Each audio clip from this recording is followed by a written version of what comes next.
BRAC bank বরাবরই আমাদের পাশে খুব স্ট্রংলি ছিলেন। সিলেটে যখন আমরা ফার্স্ট স্টার্ট করি, মানে এই বছরের জার্নির প্রথমটা ছিল আমাদের সিলেট বিভাগীয় শহর সিলেট শাহজাহান ইউনিভার্সিটিতে আমরা ফার্স্ট কম্পিটিশনটা করেছিলাম। ওখানে আমাদের ব্র্যাক ব্যাংকের সম্মানিত চেয়ারম্যান মহোদয় কিন্তু ছিলেন আমাদেরকে ইন্সপায়ার করার জন্য, এবং স্টুডেন্টরা সবাই অনেক বেশি ইন্সপায়ার হয়েছিলেন বাংলাদেশ ইকোনমিক্স অলিম্পিয়াডে। তো এই পর্যায়ে আমরা সবচেয়ে বেশি অনার্ড এবং ইন্সপায়ার্ড বাংলাদেশ ইকোনমিক্স অলিম্পিয়াড, যার কারণে তিনি হচ্ছেন আমাদের এই বাংলাদেশ ইকোনমিক্স অলিম্পিয়াডের chairman doctor Hossain Zillur Rahman sir. Sir শত ব্যস্ততার মাঝখানেও এবং এত যে স্যারের বিজিনেস এর মাঝখানেও কিন্তু স্যার আমাদেরকে সর্বোচ্চ প্রায়োরিটি দিয়ে সময় দিয়ে থাকেন।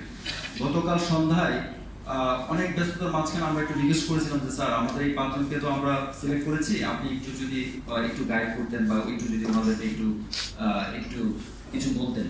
তো স্যার কিন্তু একদম বলার সাথে সাথে রাজি হয়ে ওই পাঁচজনকে একদম স্পেশালি সময় দিয়ে কিছু নির্দেশনা দিয়েছেন। তো এইভাবে প্রত্যেকটা কাজে আমরা স্যারের সাজেশন বা হেল্প স্যার যেহেতু আমাদের চেয়ারম্যান হিসাবে অনার হয়েছেন, সো আমি মনে করি বাংলাদেশ ইকোনমিক্স অলিম্পিয়াড এই শুধু ওনার জন্য আমরা অনেক দূর মানে অনেক ধাপ এগিয়ে গিয়েছি, আমরা অনেক উঁচু জায়গায় আছে আমি বলবো।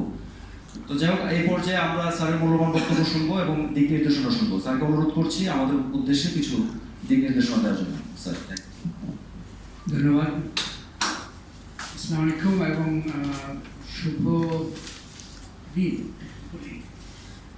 আমি প্রথমেই আমাদের কলিগ যারা economics olympiad, Bangladesh economics olympiad, এটা 2019 থেকে শুরু হয়েছে এবং ধারাবাহিকভাবে 2026 পর্যন্ত আমরা পরিচালনা করছি এবং আগামীতে যাব।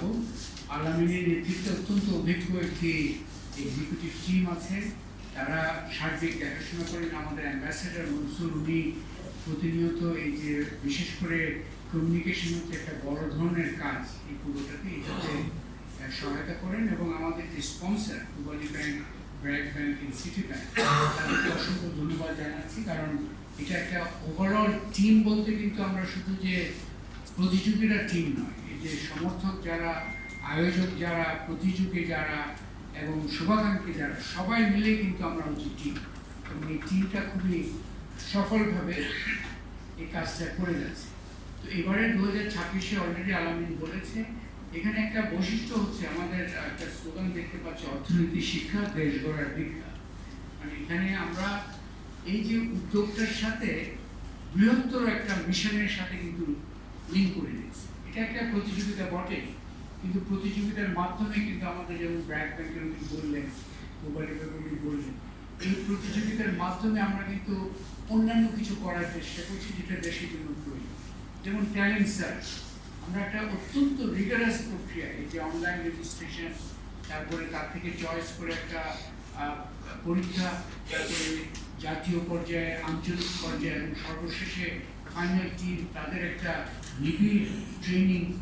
এই যে ট্যালেন্ট সার্চটা কিন্তু খুবই গুরুত্বপূর্ণ। এটা না যে আমার পরিচিত একজন আছে ওকে নিয়ে নিলাম, এই ধরনের কোনো অবকাশ নেই। পূর্ণাঙ্গ একটা প্রতিযোগিতামূলক, স্বচ্ছ প্রতিযোগিতামূলক প্রক্রিয়ায় এই ফাইনালিস্টটার বাছাই করা। কেন করা হয়? কারণ আমরা দেশের ইমেজটাই কিন্তু আমরা বিশ্ব দরবারে প্রজেক্ট করতে যাচ্ছি। সেই দেশের ইমেজের ব্যাপারে কোনো ধরনের কম্প্রোমাইজ করার আমাদের সুযোগ নেই, আমাদের ছাড় ওখানে দেওয়ার কোনো স্কোপ। তো এটা অত্যন্ত গুরুত্বপূর্ণ এবং এটাও বলে রাখা দরকার, এখানে কি হয় বাংলাদেশ ইকোনমিক্স অলিম্পিয়াড, এখানে আমাদের স্পন্সররাও বললেন এই যে অর্থনীতি বিষয়টা তো অ্যাকচুয়ালি প্রত্যেক দিনের একটা বিষয়। যে স্কুলের, প্রাইমারি স্কুলের বাচ্চারা স্কুলের দরজায় আইসক্রিম খাবে না চানাচুর খাবে, এটাও কিন্তু একটা অর্থনৈতিক সিদ্ধান্ত।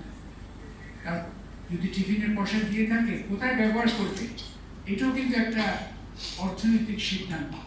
অর্থনৈতিক সিদ্ধান্ত আমরা প্রতি মুহূর্তে করে যাচ্ছি আমাদের জীবনের প্রতিটা পর্যায়ে, কিছু হয়তো খুব এই ব্যক্তি পর্যায়ে, কিছু প্রাতিষ্ঠানিক পর্যায়ে, কিন্তু অর্থনৈতিক সিদ্ধান্ত গ্রহণে আমাদের দরকার এই ফিনান্সিয়াল লিটারেসি দরকার।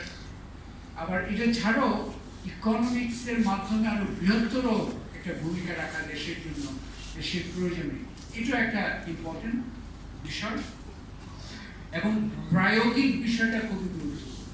পড়াশোনা তো আমরা করি, টেক্সট বইয়ে পড়ি, কিন্তু বাস্তবে কিভাবে কাজ করি, এই যে প্রায়োগিক বিষয়গুলো, এটা অত্যন্ত গুরুত্বপূর্ণ ফোকাস হিসেবে আমাদের এখানে কি আসে।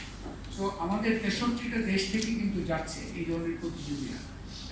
চায়নার শেনজেনে গত বছর হয়েছিল, আজারবাইজানে, এবারে হচ্ছে চায়নায়, এবং আমি তো chairman of the Bangladesh economics olympiad, কিন্তু একটা গ্লোবাল ওয়ার্ল্ড ইকোনমিক্স অলিম্পিয়াড আছে, তার প্রেসিডেন্ট বা চেয়ারম্যান যিনি রাশিয়ান এখন, উনি এসেছিলেন। আমি আমার সাথে দেখা নেই, কিন্তু কথা হয়েছিল। উনি আবার আমাকে একটা মেসেজও দিয়েছিলেন যে উনি সিলেটে যেতে যোগ দিয়েছেন। সো উনি মস্কো পার্ক থেকে আমাকে একটা ভিডিও মেসেজ দিয়েছেন যে উনি কীভাবে ইন্সপায়ার্ড হয়েছেন বাংলাদেশে এসে, এবং লেভেল অফ এনথুজিয়াজম উনি দেখেছেন, সেটা উনি অন্যান্য দেশের তুলনায় বাংলাদেশকে বেশ গুরুত্ব দিয়ে ওনারা ইয়ে করেছেন। তো আমি সেজন্য আরও একটা বিষয় এখানে বলা দরকার, আমাদের যে ট্যালেন্ট সার্চের মধ্যে আরেকটা অনেক সময় হয় যে আমরা হয়তো ঢাকারগুলোই প্রাধান্য পাই, ঢাকার বিষয়গুলো আমরা এবার অবশ্য আমাদের যারা ফাইনালিস্ট তারা ঢাকার স্কুল থেকে, স্কুল কলেজ থেকে, কিন্তু আমরা চেষ্টা করেছি এই যে একটা বৈষম্যের বিষয়টার জন্য আমরা অ্যাড্রেস করতে পারি। আমরা সিলেট, রাজশাহী, চট্টগ্রামে গিয়েছি, আগামী বছর হয়তো আরও যাওয়ার চেষ্টা করব। গ্রামে আমরা একটা রুরাল এরিয়াও করেছিলাম আর কি চট্টগ্রামে। তো আমরা চেষ্টা করছি যে ট্যালেন্ট পুলটা যেন একটা ওয়াইডেন করা যায় যেখান থেকে আমরা বেশি। তো খুবই একটা সুন্দর প্রক্রিয়ার মধ্যে আজকে আমরা একদম দ্বার প্রান্তে, আজকে খুবই স্বল্প সময় আমরা শেষ করব।